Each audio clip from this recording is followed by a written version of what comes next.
March Madness heading into the Sweet 16 this week. It's only fitting to acknowledge the first college basketball game ever to take place. Do you know where it was? It was right here in Western Pennsylvania way back in 1893. It's the subject of tonight's Fan Nation Profile.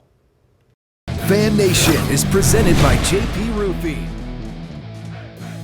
Everybody knows that Western Pennsylvania is a football thing, so we're just trying to figure out our piece of the pie a little bit. But I mean, we have great basketball tradition in this area.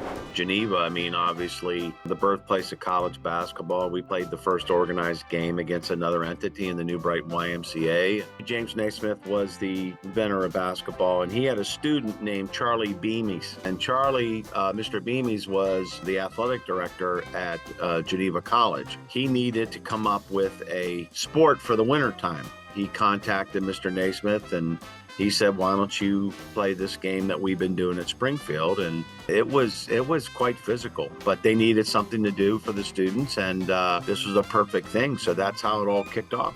And then fast forward to the early 90s is when Coach Jerry Slocum came. He was my coach at Nyack where I played, and he came and kind of evolved this program into a championship contenders. And then we started to build this thing the last 5 or 6 years. We had expectations to get into the President's Athletic Conference Championship game. We succeeded that goal, and then we just put the icing on the cake in the championship game.